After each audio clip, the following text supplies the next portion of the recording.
Yang terlalu ketat mengatakan kalau tidak seagama denganmu halal darahnya, pancung kepalanya, maka ini ekstrim. Yang satu lagi mengatakan kita sama-sama manusia, maka boleh melakukan apapun yang kita suka. Ini pun juga ekstrim kiri, liberal, sekuler. Wa kadzalika ja'alnakum ummatan wasata. Kami jadikan kalian pertengahan.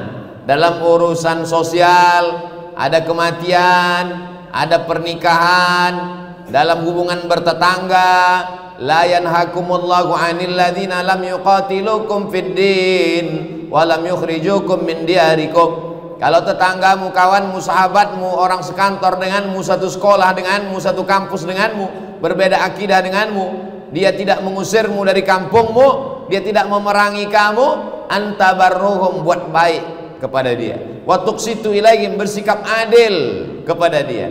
Boleh berbuat baik dan bersikap adil selama dia tidak memerangi dan tidak mengusir kita dari kampung halaman. Ini yang disebut dengan hubungan sosial. Adapun kalau sudah masalah ritual, masalah ibadah, masalah rumah tempat yang disucikan Allah, maka tidak ada tawar menawar. Wala ana abidum ma battum wala antum abiduna ma a'budu lakum dinukum. Islam ini bukan agama kemarin sore. 1443 tahun, 14 abad, masuk abad ke-15 berjalan. Di India dia pernah berkuasa, di Mesir dia berkuasa, di Eropa Andalusia dia pernah berkuasa. Bisa sejalan, bertetangga dengan berbagai macam. Di India dengan Hindu, di Eropa dengan Kristen, Katolik dan Ortodok, bisa berjalan bersama. Jangan ajari ulama kita tentang berinteraksi sosial dengan berbeda agama. Kita jaga ini, kita jelaskan ke anak-anak kita supaya mereka tidak terjerumus ke ekstrim kanan maupun ekstrim kiri. Semua yang ekstrim tidak baik. Yang baik itu es krim. Itu pun jangan banyak-banyak, bisa panas dalam dan batu. Apa hukumnya menerapkan sistem demokrasi kapitalis? Dan apa hukumnya mengatakan syariat Islam secara kafah dalam bingkai khilafah? Ada yang namanya fikih. Fikih itu dibagi lagi, ada namanya fikih ibadah, salat, zakat, puasa, haji. Ada lagi namanya fikih muamalat, jual beli, dagang, mudharabah, bagi hasil, murabahah, permodalan, musaqah, sewa menyewa, gadai menggadai, menghidupkan tanah untuk pertanian. Ini namanya fikih muamalah, ekonomi. Ada lagi namanya fikih jihad. Siapa yang akan diangkat menjadi panglima jihad, siapa yang itu kafir harbi, siapa kafir zimmi, siapa yang non muslim tapi tetap dijaga darahnya. Ada namanya fikih siyasah, disebut juga dengan siyasah syar'iyah, disebut juga dengan min fiqhid daulah, disebut juga dengan fiqhul khilafah. Ditulis oleh ulama mazhab Syafi'i, meninggal 450 Hijrah. Namanya Imam penarang kitab Al-Hawi Al-Kabir. Itulah dia kitab yang ditulis berjudul Al-Ahkam As-Sultaniyah, Imam Al-Mawardi.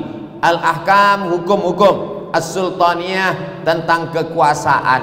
Bagaimana cara mengangkat pemimpin? Wa amruhum syura bainahum, bermusyawarah di antara kita. Bagaimana cara mengangkat ulil amri? Nama orang yang bermusyawarah itu namanya ahlul halli wal aqdi, karena tidak sama antara suara orang yang berilmu dengan orang yang tidak berilmu. Sedangkan dalam demokrasi tak ada beda antara suara diplomat dengan penjual tomat. Penjual tomat yang tersinggung, nanti takut saya asosiasi penjual tomat melaporkan saya pula. Itu sekedar perumpamaan saja. Maka orang-orang yang berilmu, orang-orang yang cendekiawan, orang-orang yang alim ulama bermusyawarah untuk mengangkat pemimpin.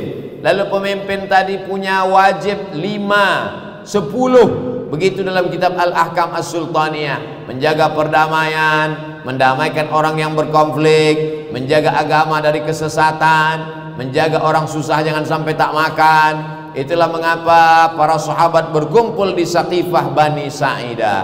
Mereka bermusyawarah, masing-masing punya calon. Orang Muhajirin punya calon Umar bin Khattab, orang Ansor punya calon Sa'ad bin Ubadah. Mereka bermusyawarah, tereliminasi Sa'ad bin Ubadah karena dia tidak Quraisy. Karena hadis Nabi berkata, al-a'immah min Quraisy, pemimpin mesti diangkat dari golongan Quraisy. Akhirnya terangkatlah Umar bin Khattab. Tapi kata Abu Bakar Siddiq, Umar bin Khattab mengatakan Abu Bakar lebih layak, karena waktu Nabi sakit, Abu Bakar yang diangkatnya menjadi imam sholat. Imam sholat mengindikasikan akan menjadi imam besar, imam sebuah kekuasaan. Diangkatlah Abu Bakar Siddiq. Meninggal Abu Bakar, Abu Bakar berwasiat, kalau aku meninggal nanti akan naik Umar. Umar pun naik. Meninggal Umar bin Khattab, Umar tidak meninggalkan wasiat. Sahabat berkumpul bermusyawarah. Lalu kemudian tinggal 6 orang. 6 orang menetapkan naiklah Utsman bin Affan. Sayyidina Utsman meninggal terbunuh, ditikam oleh Abu Lu'lu'ah. Umar bin Khattab meninggal, Utsman meninggal, Umar bin Khattab ditikam Abu Lu'lu'ah Majusi. Lalu kemudian Utsman bin Affan dibunuh sedang membaca Al-Quran. Lalu kemudian bermusyawarah, diangkatlah Sayyidina Ali. Islam tidak ada mengangkat anak setelah orang tua meninggal, sistem monarki. Bahkan Nabi mengatakan, lan yufliha qaumun wallau amrahum imra'ah, tidak akan berkuasa, tidak akan menang kalau suatu negeri itu mengangkat anak sebagai pemimpin. Karena ketika itu ada seorang raja di Persia, gelarnya Kisra, gelarnya Shahin Shah, raja di raja, meninggal, diangkat anak perempuannya namanya Buran. Padahal dia tidak punya kecakapan politik, dia tidak ahli apa-apa, tapi diangkat juga. Islam datang untuk menebarkan firman Allah, wa amruhum syura bainahum, bermusyawarah. Adapun zaman sekarang, bagaimana cara bermusyawarah? Orang dipanggil datang ke tempat pemilihan untuk mengambil kertas, dicoblos. Maka kata Syekh Yusuf Al-Qaradawi dalam kitab Min Fiqhid Daulah, sampulnya berwarna hijau tua, dicetak oleh Darus Syuruk, Beirut, Lebanon. Kalau ada yang warna sampulnya lain, berarti bukan buku saya.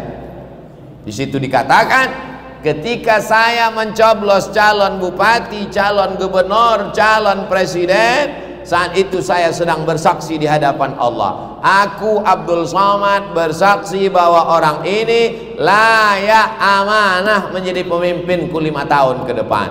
Oleh sebab itu maka persaksian saat mencoblos itu adalah persaksian akan dituntut di hadapan Allah. Ala adullukum ala akbaril kabair, maukah kamu aku tunjukkan dosa terbesar di antara dosa besar?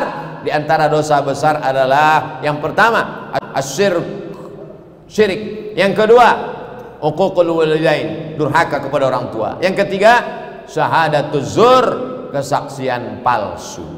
Kenapa dia pilih? Karena tadi pagi habis sholat subuh dapat serangan pajar, kena sawer 100.000. Insya Allah jamaah ini kalau dikasih 100.000 tidak akan berkhianat, betul? Tapi kalau 100 juta istikharah dulu.